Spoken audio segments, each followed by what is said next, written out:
Pasca peristiwa pohon tumbang di Pondok Indah, Jakarta Selatan yang menewaskan seorang warga, Pemprov DKI Jakarta akan membuat penyangga untuk pohon-pohon tua di Jakarta.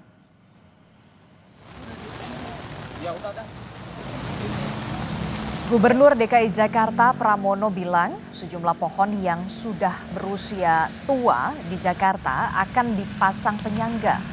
Selain itu, Pramono Anung juga memerintahkan untuk memotong pohon tersebut.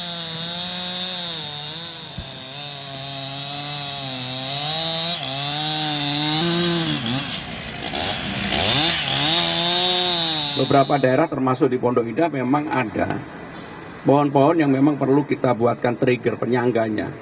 Dan yang menjadi persoalan adalah seringkali masyarakat sendiri keberatan untuk dilakukan itu. Tetapi dengan kejadian yang ada ini saya sudah memutuskan, saya sudah memerintahkan kepada Pak Fajar, kebetulan Pak Fajar sekarang mungkin masih di rumah duka, untuk segera ditangani. Mungkin ada 5.000-an pohon yang perlu trigger atau penyangga. Kalau enggak kejadian ini bisa terulang kembali. Termasuk pohon yang sudah tua saya minta untuk dipotong saja.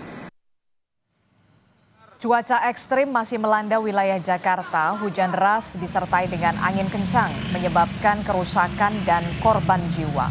BPBD Jakarta mencatat selama bulan Oktober 2025 cuaca buruk menyebabkan sejumlah bangunan dan fasilitas umum rusak di wilayah Jakarta. Angin kencang juga menyebabkan puluhan pohon tumbang. Tercatat 1 orang meninggal dunia akibat tertimpa pohon tumbang.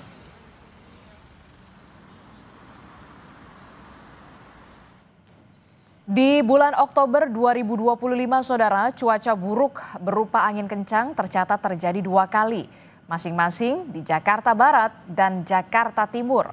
Cuaca buruk yang menyebabkan 15 bangunan ambruk. Selain bangunan ambruk, ada 35 kejadian pohon tumbang.